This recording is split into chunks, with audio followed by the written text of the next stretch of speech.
Hi everyone and welcome back to your piano lesson.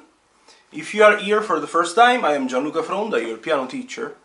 If you want to discover about me, you can watch the introduction video of the channel in the description of this video. I'm leaving the link below.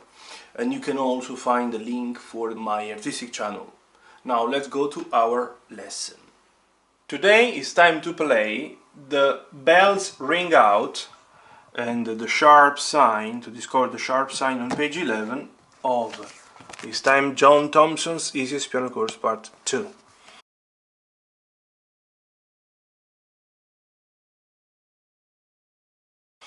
This is a very important chapter of this method, because finally you are going to play the black keys. Indeed, as I have told you in the very beginning, I'm addressing to my private students, but I'm sure that also your teachers have definitely told you in the very beginning that you don't play only white keys, as you can easily guess by simply looking at the keyboard.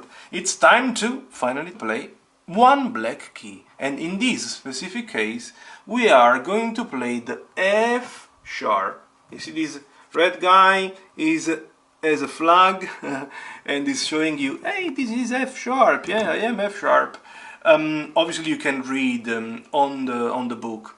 When a sharp is placed before a note, play the nearest black key to the right, look at the chart, then see how many F sharps you can find on the piano. Let's focus 1 second our attention on the first sentence. When A sharp, that is expressed using this sign, is placed before a note, this is the note and this is the sharp sign, you have to play the nearest black key to the right. Let's go to the keyboard. This is F, that is the note that will have to be played sharp. You have to go and play the one that is straight to the right. Obviously, in our specific case, this F sharp will be played by the fourth finger. Now, what about the position of the hand? As you can easily see, is still the position of Thompson Part 1 with a simple difference, the fourth on the black key instead of on the white, and the left hand is still using the position of O Susanna, or 10 Little Dancers. That so in Thompson Part 1 you had the left hand in this position with thumb on the middle C and the little finger on the F. From O Susanna, as you know, the hand has been moved, and indeed this is the case. You have fifth finger ready to play the G. You will keep this position up to the end. You might do one thing. You can maybe take your thumb, the left hand thumb, and move on the edge of the keyboard. Let's play now. 1, 2, 3, 4. 1, 2, 3, 4. 1, 2, 3, 4. 1, 2, 3, 4. 1, 2, 3, 4. 1, 2, 3, 4. 1, 2, 3, 4. 1, 2, 3, 4. 1, 2, 3, 4. 1, 2, 3, 4. 1, 2, 3, 4. 1, 2, 3, 4. 1, 2, 3, 4. 1. Stop. Obviously it's not the first time that you have to play two notes together, but in this case, anyways, you have E of the right and C of the left played at the same time. E with the third, C with the second. Obviously the D will be played by the second finger, yeah? Having the third on the E, the D will be played by the second, and having the second finger on the middle C, the B will obviously be played by the third. It will be exactly this, the situation in that moment. Regarding the second line, sometimes I like to suggest some exercises. Forget 1 second about the left hand. Let's connect the two right hand notes of the first bar and two right hand notes of the second bar, and let's make an exercise out of it. Look, it will definitely sound G, E, F sharp, D.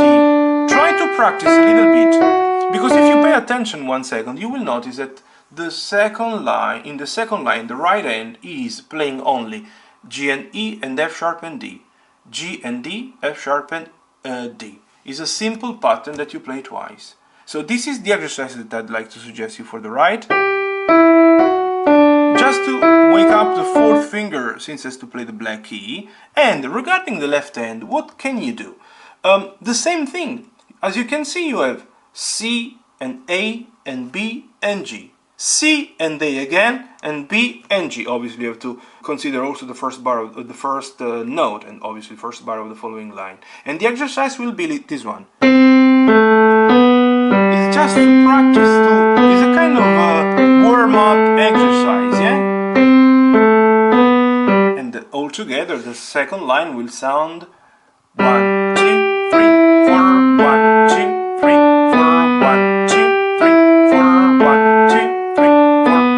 And you have seen how it will end. It's a simple idea, simple suggestion. Is definitely something that is always done when you have to play some song, some piece, some composition that is quite complicated, tricky for you at the moment. You can create exercises out of the piece, out of the song.